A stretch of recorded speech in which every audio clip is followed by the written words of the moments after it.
almost live from the CX Therapy Studio, CX Therapy Season 4.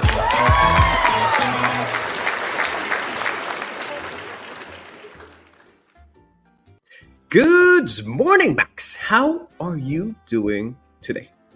I'm doing well, Julien. How's the evening? How's Paris? How's the city life? How are you doing? You know what? I love that you call it every single time the City of Light. But for the first time, following Christina's stories last month, I felt, being called the City of Light when she could not get the lamp delivered to her home is just a beautiful title to have.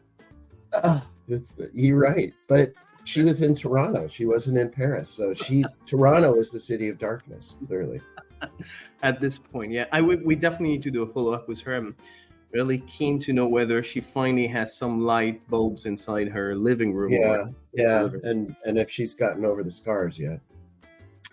So talking about scars, last month's story. So we were talking about deliveries, we were talking about emailing, we were talking about ticketing. Am I right to assume that you've got a mailbag for us?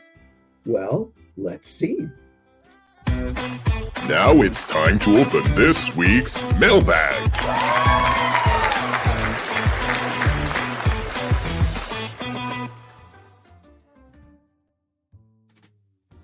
I got the mailbag. Should we see if there's anything in it? All right, Santa, show us. What do you got? Ta-da! I'm wondering if at some point you're going to receive cash. That'd be good. Cool. I thought you were going to say, when are we getting a fax again? But I'm giving up on that. You've been promising a fax for months, not seeing anything.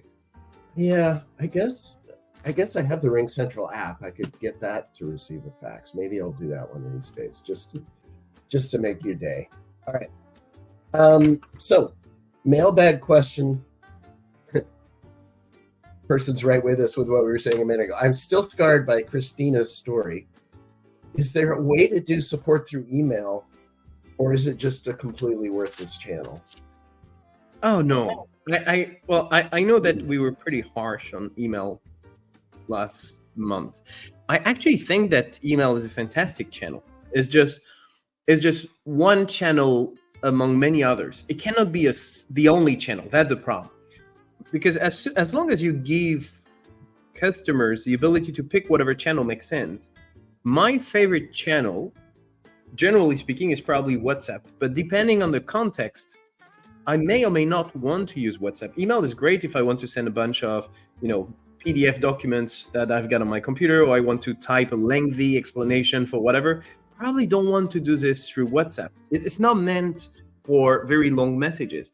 And if I want to really have an urgent conversation and I don't know how to explain where to start, I probably want to have a phone conversation. Even though I personally don't like phone as a channel, but it has to be part of the mix because there are situations where you need phone. I think email is not necessarily a bad channel. It's just that two things happened in Christina's stories the other day. One, that was the only channel. And whatever channel, if you don't pick it, if it is forced on you, it's never going to be the right one. And the second thing was they didn't just use email as a channel. They used email as a ticketing channel with the bad habit of shutting each ticket immediately after receiving it, which whatever channel you use is not going to work. I mean, if you reach out to me by WhatsApp and the answer of the agent is, sorry, can't help, and close the ticket, it's not going to be any better. So I don't think it's so much about email. I think it's about how you manage it. I think that's fair. I mean, I guess you're right. Email has its place. I don't think email should ever be the first channel to reach out to someone on. It certainly shouldn't be the only. And yeah, to your point, the issue, what made, and just background for folks who may not have seen the episode, Christina had a problem getting a lamp. And every time the only way she could communicate was through email. She'd ask a question, the answer would be something that wasn't particularly helpful, and then they'd shut the ticket down and she'd have to start the process all over again, 24 hours or more between every interaction. So it was just the most incredibly painful way to communicate that I've ever heard of. I agree with you. If within a conversation I'm doing something that's a multi-turn interaction, email might be one of those turns a couple of times. But to me, any support channel that is the first way you check in, and other than we got it email response, typical response time on email is 24 hours. I'm just like, I don't have that kind of patience. It's not okay for me. But again, that's how people are using it. That's not the channel itself. The channel has a role. I think that's there is that, but there is also the fact that after live chat, that does not require any equipment whatsoever, and after phone, that except for having a phone number does not require anything. That's probably the only channel that does not require you to have a specific account. I mean, 2024, you can assume everyone has an email account. So that's something where it's going to be available to 99% of the population. WhatsApp, it's limited. Messenger, it's limited. Live chat, you have to be live. Phone, you have to be during office hours. That's probably the only asynchronous communication channel that's going to be available to most people. So it does make sense if you exclude fax. A good point. That's a good point. All right, I'll stop hating email. I'll just dislike it. How's that? So if you don't want to hate emails, I have something else you may hate today. Oh, what? I've prepared some statistics for you. Oh, good. And today I'm gonna talk about a disease. It's not COVID, but it's a disease we've been talking about quite a few times on this show, and that's something that I don't think is getting any better. I want to talk about silos. Oh. So I've got some stats for you. Today we're going to be talking about silos. Let me start with high level. Let's talk about data for a second. 54% of organizations stated that their biggest barrier to leveraging data was fragmented or siloed data. And I personally must say I'm not surprised, because you collect data for every possible source. You have your VOC in your customer experience department. You have all actual customer data in your Salesforce, in your CRM or your ERP. You've got all the contact center information about biggest pain points and all of that. You've got your Tableau. You've got your different dashboards. You get millions of sources of data, and trying to make sense of it is pretty difficult if you start with silos. Do you see any of that? Constantly, absolutely. It is, and it makes sense, because if I am a contact center, let's say, and I'm buying software, I'm not thinking, wow, some of this might be useful for marketing. How do I make sure marketing can get access to this, right? I'm solving my problem. And that is,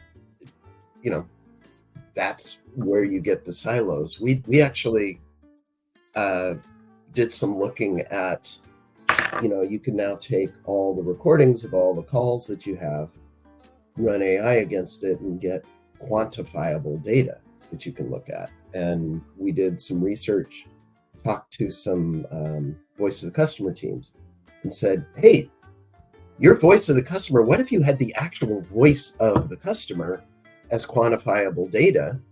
What do you think? Would you be interested? And one of the voice of the customer teams said, oh, no, that would devalue our surveys. You don't want to do that. So it just, everybody's got their little hamster wheel that they're running on, and everybody's got their little thing, and it just. But the thing here is, so far we're only talking about data. But my biggest concern is data is really just a starting point. Here is the second one I've got for you. Still 54% of organizations report their customer experience operations are managed in silos. And to me, that's a much bigger issue. Is the data is in silo. We know that. Databases are built this way, and you suffer from historical purchases by different departments and everything you've mentioned. But even within the organization, it's not just about the data. The way you report and the way you manage customer experience is done in silo.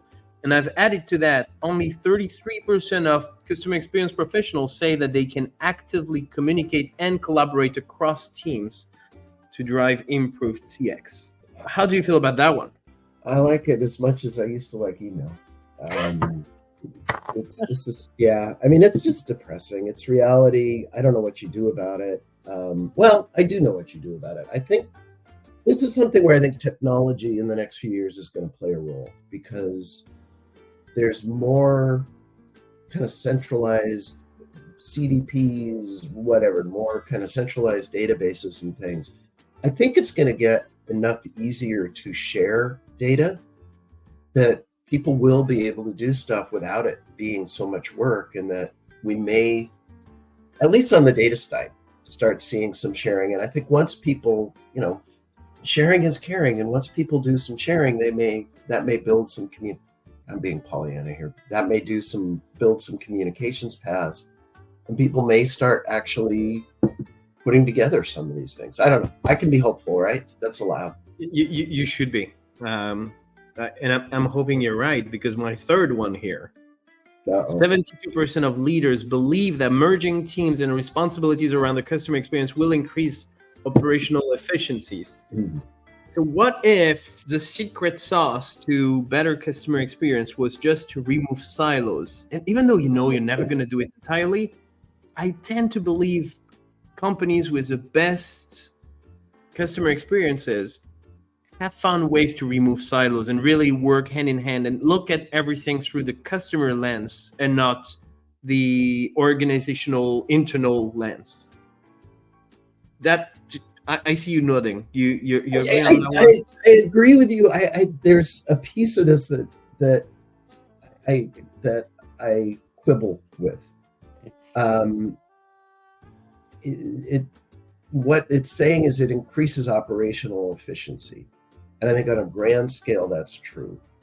But within each department, it depends on how it's done. If how it's done is we're going to shove a IT-driven software solution down everybody's throat, whether it works for their business or not, the overall business may have operational efficiencies, but each department could just be so much less efficient because marketing's trying to use, or contact center's trying to use something that's designed for marketing, or vice versa, or something like that. It gets me that they use the word operational efficiency, because I think that breaking down the silos, building up communication is neutral to that, and that is positive, and that all works. But if you do that through forcing software solutions across multiple groups, then I think you actually would lose more operational efficiency than gain, because the different departments would have stuff that doesn't meet their needs that well, and they got to do a bunch of workarounds to make it work. What about we invite someone to the couch to discuss how to get better at customer experience? Oh, please. Let's do that. And now, please welcome this week's guest, a true CX expert.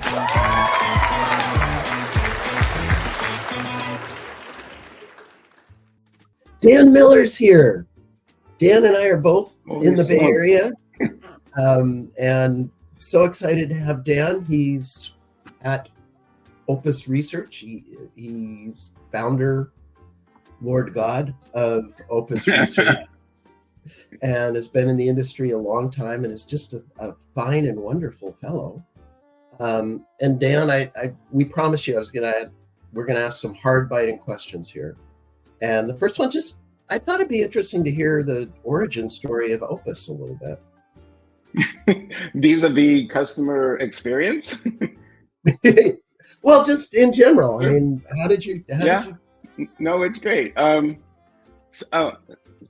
So the bit of trivia is I got married, changed jobs, and changed coasts in the space of a week in 1983 to come out here and work for Atari in a division that was going to help transform the company into doing electronic distribution of its stuff. It was called Atari Tel. And, this was a time when Atari made game consoles that you shoved. Well, they had moved from making game consoles that played one game to loading games on these 8K cartridges. Think of that, 8K, playing Oh, man. Pac-Man.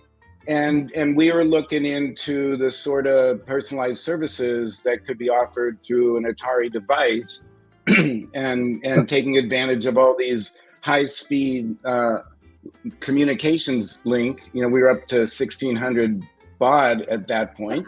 Atari's core business kind of cratered. Ours didn't grow enough to sort of offset it. Or Warner, the parent of Atari, sold the company to Jack Tramiel, who founded Commodore, to see if he wanted to build the business. He had no interest in getting into telecommunications, so we got spun off, and I had like the clock ticking to find another, preferably a phone company, to take us over. And that sort of petered out. and I got laid off, got a severance package, used it to charter Opus Research without really knowing exactly what it was going to mean. And we started covering something called TELUS services. Essentially I had the formula for what that meant. We had a chance to define what TELUS services were. And one of the big deals for hosted services at the time were voice services. So it could be anything from like enhanced directory assistance, because when you start thinking about it, this is the core of phone-based customer care. It starts with finding a phone number for the company you want to do business with. And then we had a business sort of talking to companies about what other things, if they turn to third parties to direct traffic to them, those third parties could offer in the way of information and promotion. So at the time, I just said, hey, in this multimodal world, we were just saying our focus is the phone, and it was all about, enhanced telephony. And I fast forward to today, phones are mobile phones. They have, a lot more than 8K running in something that isn't much bigger than a cartridge. And we've just spent 40 years sort of watching the evolution of these resources. We could call them tools, but the addition of the precursors to artificial intelligence, the sorts of things that we humans should take control of, rather than in order to make our customer experience better, is start not just with the silos you guys were talking about, but that's just the tip of the iceberg of the data that is compiled somewhere in, quote, the cloud, that companies can take advantage of, if you want to use that terminology, in order to provide targeted and more personalized service. Or we could sort of say, hey, I now have my own personal AI, my own personal agent, just sort of evaluating what it means to take control on our part. So I've gone from the origin story to what we're thinking about today. Lately. Great. All right. I this will qualify as a hard biting question. So you mentioned moving coasts. So New York, San Francisco, where's your heart? Absolutely, San Francisco. I mean, yeah, we've been here 41 years minus 5 with a little bit. And for all the talk of it being a dystopic hellhole, I just think it's fantastic. Like this past weekend, we went up to the Fillmore. We went past the Fillmore Auditorium, but they had the Fillmore Jazz Festival, referring to Fillmore Street. And they set up 3. We walked about a mile and a half of Fillmore, and they had set up 3 different sound stages. They had kiosks with local merchants and stuff like that, and people and their dogs, and it's just a wonderful town. Now New York it's bigger. Sometimes it has a lot more. I do have a question for the both of you, if you don't mind, a tricky one. While I was preparing the episode, working on data around silos, because I wanted the theme for today to be silos, I found an interesting equation that was trying to to make sense of how much money do companies lose when they are when they are built on too many silos. And this is the question I've got for you guys. How much does a 200 agent US contact center loses in labor cost annually because of siloed communications? Now, obviously, that's a wide guess, but I'd love to see whether you guys have a sense of how much this study, which is a 2023 study, if I'm not wrong, we'll see on the next slide. How much do you think a company loses per year with 200 agents working with siloed communication? Hey Max, this obviously translates into whether calls are shortened if you have sort of quicker access to the accurate answers to questions people ask. Right. So, and first, I just want to say they said there'd be no math when you invited me to be on here. That's I'm gonna punt here, but all right, I'll do some math. I'll do some math. Okay, here's Max, what I'll say. Yeah, so I'll do the math, but I think I'm on the exact same path you're on. Let's say it's a 10% inefficiency.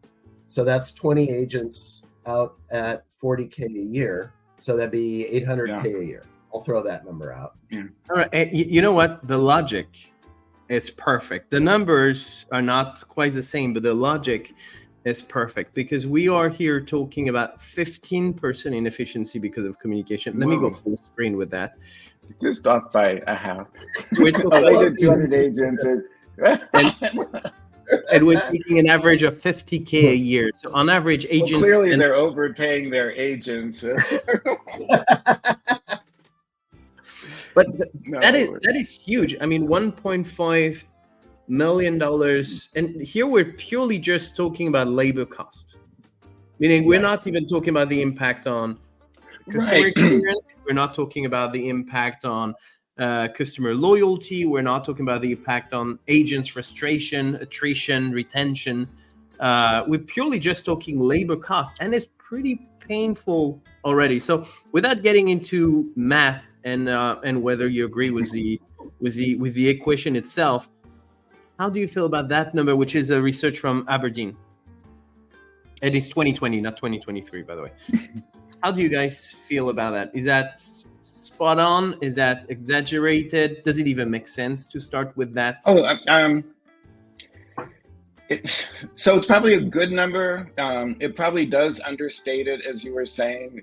I was joking when I said they were overpaying their agents, because if you start looking at the loaded labor costs and facilities costs and all that sort of thing, you're talking about the root of an ROI statement that a company, a solution provider would bring to a company to say, hey, you're giving up $2 million. Well, you can afford to pay $2 million to us to help, clean up your knowledge, go down the list, knowledge management, digital transformation strategy, you're streamlining your ops and agent efficiency, and they will reap some of that benefit. So you are talking about the opportunity, the revenue opportunity that a company could see just by making things more efficient.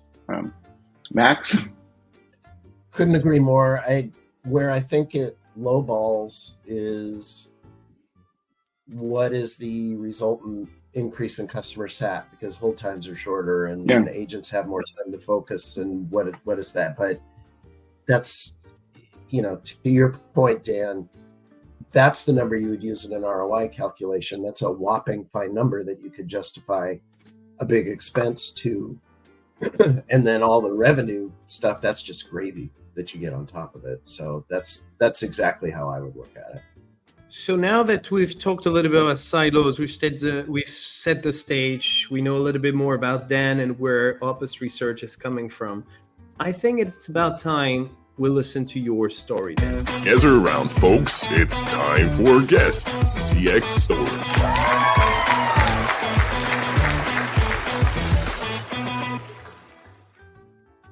So now is story time. That's my favorite time of the show. So Dan, we are going to be all ears, and I have a pack of Kleenex just here in case it gets too tough. Yeah. This Tell is cue the violins. We're gonna I've got the dog drag treats. is- I'll I don't- pretend they're popcorn. Okay, good. I don't like feeling like a victim, so I'm not going to say this is something that's going to bring you to tears. I will say that as a lead-in that I'm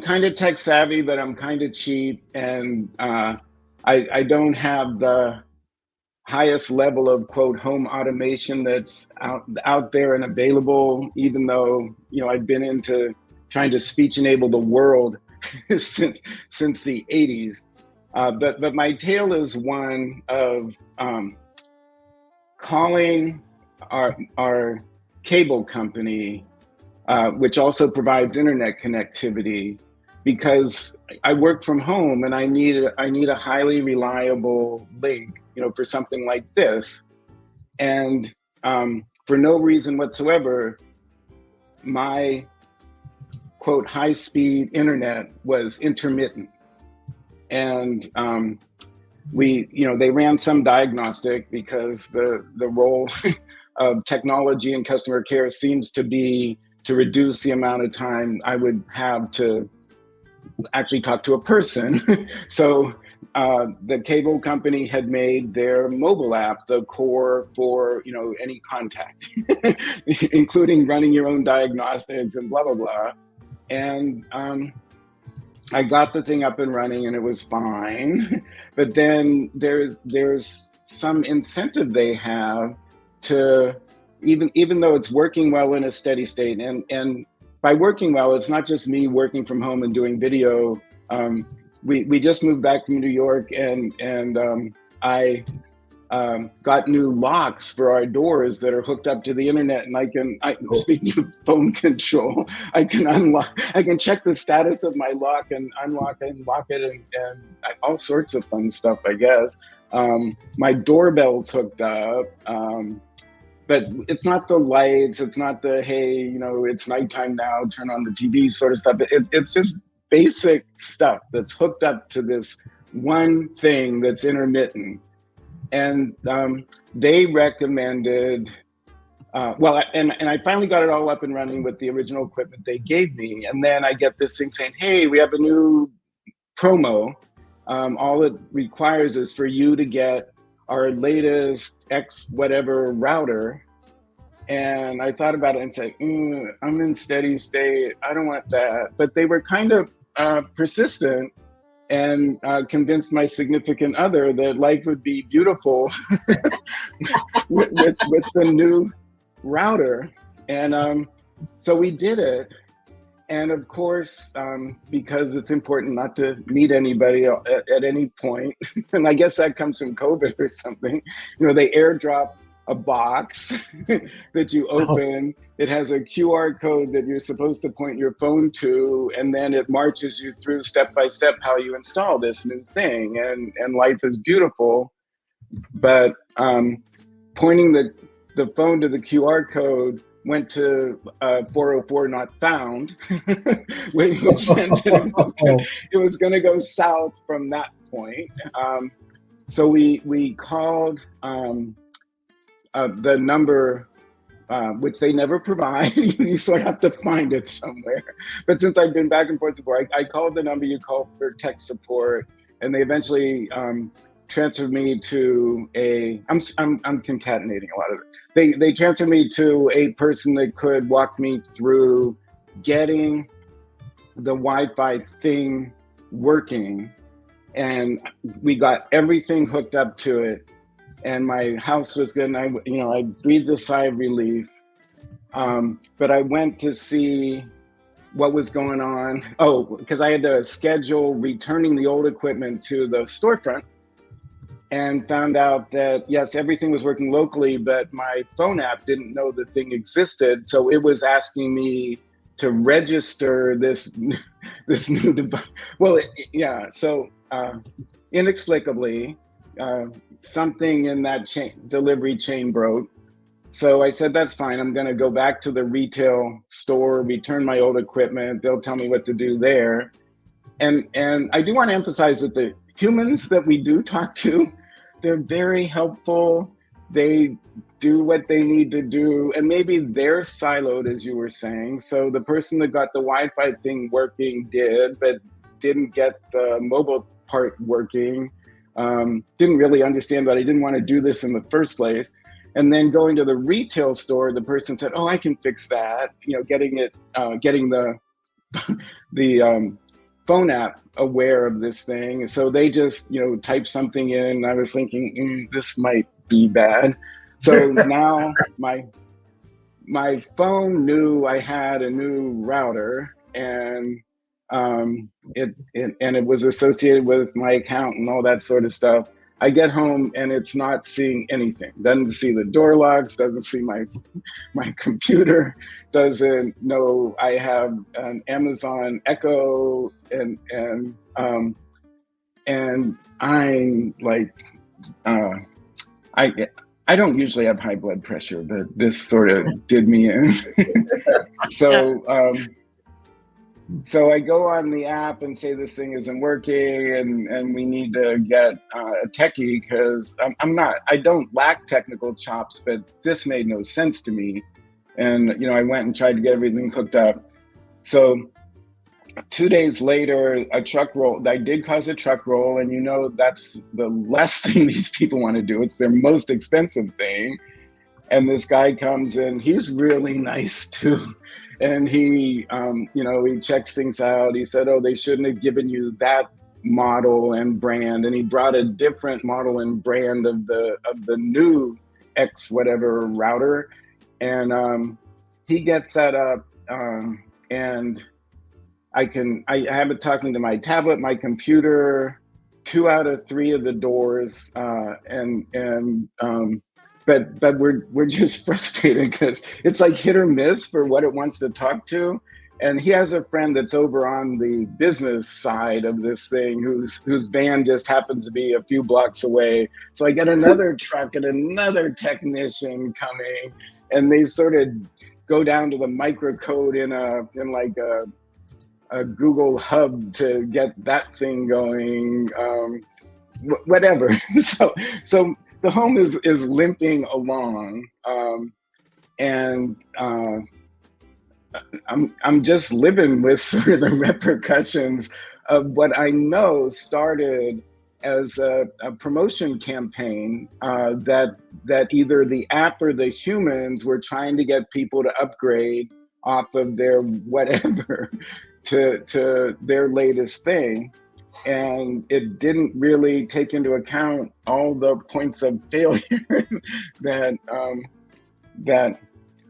and the repercussions, because the next thing I did is cancel, because I had cable service from them and internet. And I just tried to figure out what like the cheapest possible thing I could get. So I got my bill down from like $199 to $65. Well, it's a statement. I mean, I'm not a victim here. There are repercussions for this sort of stuff. Anyway, there's my tale. We can dissect it. There's a lot to unpack, if you will. There is a lot. So it ends as a story of empowerment, though. Yes, we don't need the violins. We need the full-on orchestra. So, Max, do you wanna start on this one? I had some thoughts. I had to drop some notes on this one. I could feel there was a lot of details. I had to drop some notes, so I'm ready. But Max, do you want to start? You go then. You go. You're ready. Go. You know what? When you started, the first thing that came to mind, I can't remember the brand, but there is that very famous, very creative ad coming from the Nordics about that person who automated absolutely everything in their house. I don't know if that's famous in the US, if you've seen it. So everything is automated, everything is connected to the internet. You have some kind of Google Home or Alexa or whatever. You talk to it, it toasts the bread in the morning, and it locks your door, and it starts a fire in the fireplace and everything. But the guy goes to the dentist, and you know how it goes when you go to the dentist and you can't feel your gum or your tongue anymore, and he tries to talk, and he would not open the door anymore, or he would not let you in when it's raining. He would not unlock the car, because now everything is connected, and when things go down, well, it goes down pretty bad. And I love the fact that in your home, you've not connected the light or the TV or the shutters, but you've connected all the locks, which if things go wrong, it's not a great place to start. So I understand. It's a HAL computer, not I can't do that, Dan. I'm sorry, Dan. But it all has manual override. But yeah, I get that's unfortunately it's both a pretty bad story, but not a very uncommon one, unfortunately. I mean, how often do telcos fuck things up when it comes to self-service? And that's a pretty bad one, and it has tons of things. The first thing I wanted to talk about was your app diagnostic. What you were talking about, that they tried to merge everything. And I've had a similar story a couple of years ago, but it was actually a very good one for me because the app managed to fix everything. And what they did was, even if the app could not fix everything right away, assuming that the same provider provides your internet, Wi-Fi, and your phone, they actually turn your phone into unlimited 4G or 5G or whatever it is you have nowadays. Until they fix your Wi-Fi, your phone becomes your home Wi-Fi, so that you don't lose connectivity. You can work from home. Ooh. Did they offer something similar to that, or you're pretty much on your own until it's fixed? I don't think they could have. Some carriers can. 5G is a weird phenomenon. It can be offered as a residential Wi-Fi like service. But I didn't get my mobile phone service from them. That was one of the things I opted out of. Because that's I always said the phone company's real problem was, like, they would give you a package and it would cost less to get phone, internet, and cable. And by adding phone, you were reducing it. So they were saying, hey, phone is value detracted here. And I say, the last thing I need is another phone number. But, it's right. Packaging it. Yeah. I mean, we had our home phone 2 years longer than we planned because it was cheaper. It was free. With everything else. And then all of a sudden one day they jacked it up, and I didn't notice for 2 years. So they won big time on that. That's pretty amazing, because it means that it was purely just for the internet, and they made it incredibly complex, because it should be simple. I mean, the idea of sending you a QR code was smart. If only the QR code worked. Right. But the idea itself was not bad, but they managed to make it so complex that ultimately that was a failure on all sides. That was obviously failure for you as a customer, failure for them because they probably wasted money. Failure for the two poor fellows who had to come and spend their afternoon trying to figure things out. I offered them sandwiches and tea, but no. Yeah, I was going to say an afternoon at Dan's house wouldn't be a total failure. I think that would be a nice experience. And the whole fact that there was one pretty obvious mistake with the QR code that's not working, because this one could have fixed everything, assuming it was done well with a nice tutorial. That could have been great. Didn't work. Okay. The fact that your app is unaware of the equipment, and after you uploaded everything, it just does not recognize all the equipment, is another fail. Do you feel you've just been unlucky, or is it going to be the one? Let me speak to one piece of that, because I've got relevant.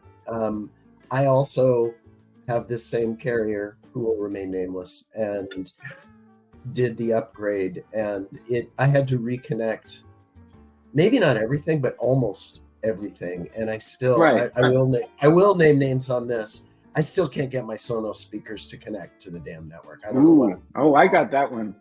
You did? Okay. Did you? Yeah. So the answer is they must have enough experience with this to know that there's a fairly high failure rate, and to know the root cause, which actually has to do with the standards for Wi-Fi. Wi-Fi can operate on 2 bands, and they know this because they let you. That when they sell this thing, it's agile, meaning that it picks where it has the strongest signal or the most reach or whatever. One of the things the techie tried to do was make it fixed on 1, because you can override and do that. And then you just have to make sure that